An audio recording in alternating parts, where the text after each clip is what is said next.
Hello friends, जय माँ बगला, मुझे जय माँ विंध्यवासिनी। एक बात और बतानी थी, ये पार्ट 2 है कि जो मैं बकरे का काम करने जा रही हूँ, ये बकरे का काम में ये भी होने वाला है कि जो अभी हमारे देश में दंगा फसाद हो रहा है। मैंने बताया था कि ख्वाजा मोइनुद्दीन चिश्ती ने मुझे अपने मौकिलों के ज़रिए बोला था कि ये बात पूरी करनी है। आज हाजिदा 1.25 लाख नादे अली पूरी कर चुकी है, 1.25 लाख क्या बोलते हैं ना, सूरह फील करने वाली है। मेरा भी पूरा हो चुका है, मेरा 5.25 लाख माँ काली का जप हो चुका है। हम 5 शक्तियों को छोड़ रहे हैं, माँ काली की शक्ति, मेलड़ी माँ की शक्ति, कहते हैं ना मेलड़ी माँ की शक्ति, उसके बाद बगलामुखी की शक्ति, शमशान काली की, मोंगल माँ की शक्ति, और उसके बाद जिन्नातों की। मतलब ये कहते हैं ना, ये समावेश की शक्तियों को जब छोड़ेंगे, 5 शक्तियाँ मुठ बन के, मुठ एक होता है चक्र के जैसा, मतलब एक वार अपने ऊपर गोल गोल चक्कर रहता है, जैसे चक्रव्यूह होता है ना, जैसे भौरी आती है पानी में, तूफान आता है, वो तूफान के जैसे भौरी चलती रहती है। अभी जैसे सपोज अगर मैंने किसी पे वार किया तो वो वार कहते हैं ना मुठ जाके एक सामान के जैसा लगता है, जैसे एक तीर छोड़ते हैं। वो तीर जब तक सामने वाले को नहीं लगेगा तब तक उसके घर के ऊपर मंडराता रहेगा। ये है। और ये सारा पूजा करने के बाद जब हम मुठ छोड़ेंगे तो उसको प्रसाद के रूप में, 5 शक्तियों को प्रसाद के रूप में हम बकरा अर्पण करने वाले हैं, उसके गले में ताला वाला छोड़ के। वो जैसे ही हम जंगल में छोड़ेंगे, वो जंगल में छोड़ते ही वो शक्तियाँ उसे कैसे ग्रहण करेंगी, वो ऊपर चला जाता है। ये बात ज़रूरी कि चाहे शायद कोई मुझे सुने कि मैं छोड़ने वाले कोई पीछा करके उस बकरे को पकड़ने की कोशिश करे, मुझे कोई फ़र्क नहीं पड़ता है। बकरे को पकड़ के रखोगे तो ये हो सकता है कि शक्तियाँ उसके साथ आपको भी लेके चली जाए। कल जब मैंने वीडियो बनाया था तो मेरे को किसी ने मैसेज किया था कि आरिफ भाई को माफ़ कर दो, कब तक ये झगड़ा झंझट चलता रहेगा।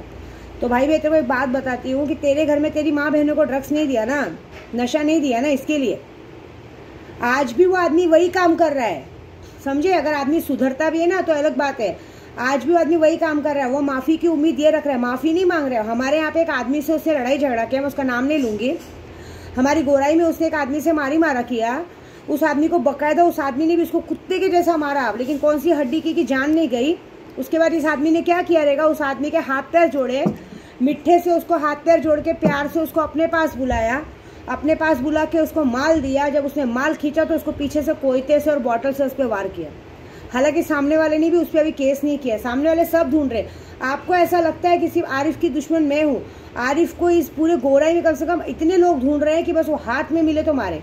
उसने किसी से ब्याज पे पैसा लिया हुआ है, किसी से क्या किया हुआ है, माल लाने के लिए डेली घूम रहा है। और उसको मैं क्यों माफ़ करूँ?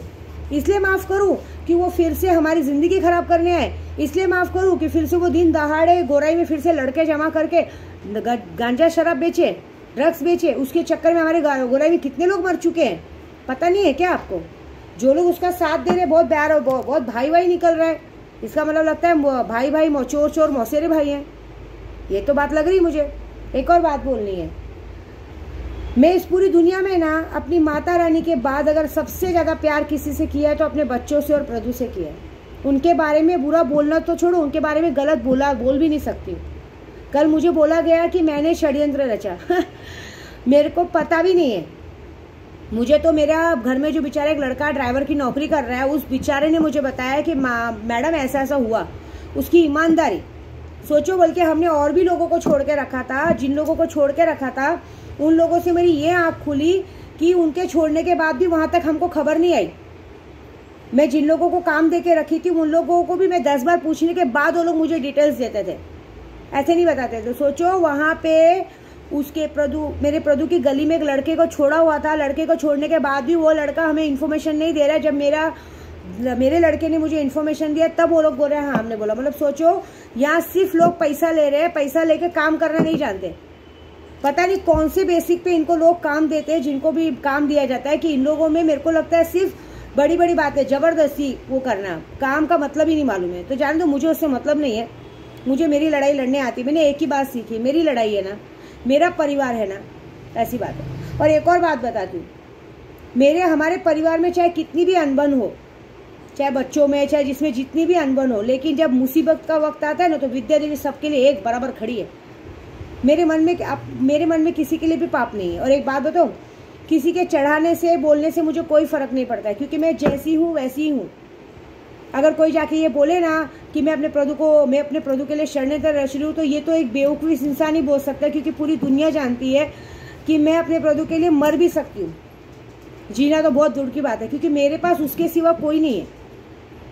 मेरे पास मेरे बच्चे और प्रदू के सिवा कोई नहीं है। अगर मेरा प्रदू ही नहीं है तो मुझे दुनिया में मुझे भी जी के क्या करना है।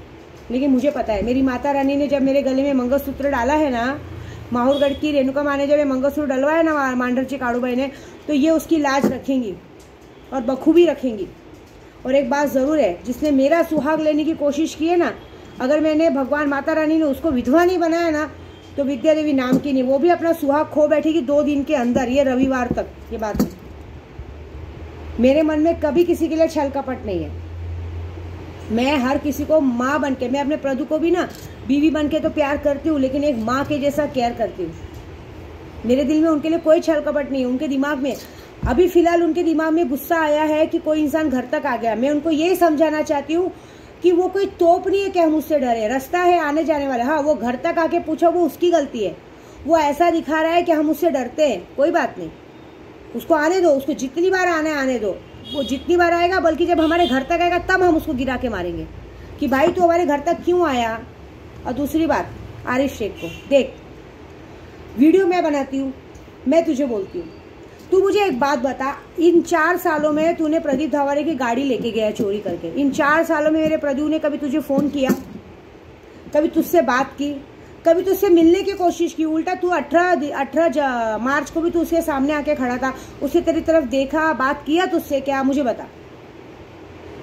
अरे उसके परिवार में तुझसे कभी बात की? दूर दूर तूने उनके साथ इतना बुरा किया है, उनके घर में घुस गया। तू सोच, मेरे पास तेरी बचपन की तस्वीरें। ये बंदा जो आरिफ शेख है, ये बंदा बचपन से, मतलब अगर समझ लो गोराई में अगर इसकी कोई पहचान बनी है तो मेरे प्रदू की वजह से बनी है। इसको कोई नहीं जानता था। ये उनके घर में जाके उनकी मम्मी के हाथ का खाना खाता था। इसको इतना मान मिलता था भाई के जैसा, सबको बोलता था मेरा भाई है। भाई ने सीने पीठ पे छुरा घोपा है। ये उनके घर पे जाके खाता था, पीता था, एकदम घर जैसी, मतलब कहते हैं ना चड्डी दोस्त, एकदम घर के जैसी यारी थी। कोई बोलता ही नहीं था, दोनों दोस्त थे। इस आदमी ने उसको धोखा दिया। फिर भी इतना सब कुछ होने के बाद भी वो इंसान ने कभी तुझसे शिकायत की, कभी तेरा घर पता करने का कोशिश की? तू किसी के घर में घुस रहा है, तुझे पता है तू कितना बड़ा क्राइम कर रहा है। अभी तो मेरे को लग रहा है कि मैंने तेरी फोटो सिर्फ यूट्यूब पे अपलोड की है। अब मैं तेरी फोटो फेसबुक पे, पेपर में, न्यूज़ चैनल पे, टीवी पे, सब जगह अपलोड करवाऊंगी। तू देख तू कहाँ से बच सकता है, क्योंकि तुझे नहीं मालूम जो काम तू करता है ना, जो तेरे साथ तेरा काम करते हैं ना, तेरा मोबाइल ऑलरेडी ट्रेस्ड पे। तू कल कहाँ गया, कहाँ भागा, कैसे गया, किसके साथ गया, सब मेरे पास रिपोर्ट है। लेकिन मुझे कोई रिपोर्ट नहीं देनी है। मैं विद्या देवी हूँ, बगला मुखी की बेटी हूँ, किसी के बाप से नहीं डरती। मैं तुझे तेरे तरीके से ही मारूंगी, जिस तरह से तुम लोगों ने मुझे मेरे अपने तरीके से किया था। तुम लोग ने मेरे नशे का फ़ायदा उठा के मुझे दिमाग से परेशान किया था, दिमागी तौर पे परेशान करके पागल करने की कोशिश की थी। तू भी वैसे पागल होगा। हमको तेरे परिवार से किसी से कोई लेना देना नहीं। हम तेरे जैसे गिरे हुए नहीं हैं कि किसी के भी घर में घुस के किसी के औरतों को, बेटियों को परेशान करें। हम तेरे जैसे नहीं हैं। हम अपनी लड़ाई तुझसे खुद लड़ेंगे और पूजा पाठ से लड़ेंगे।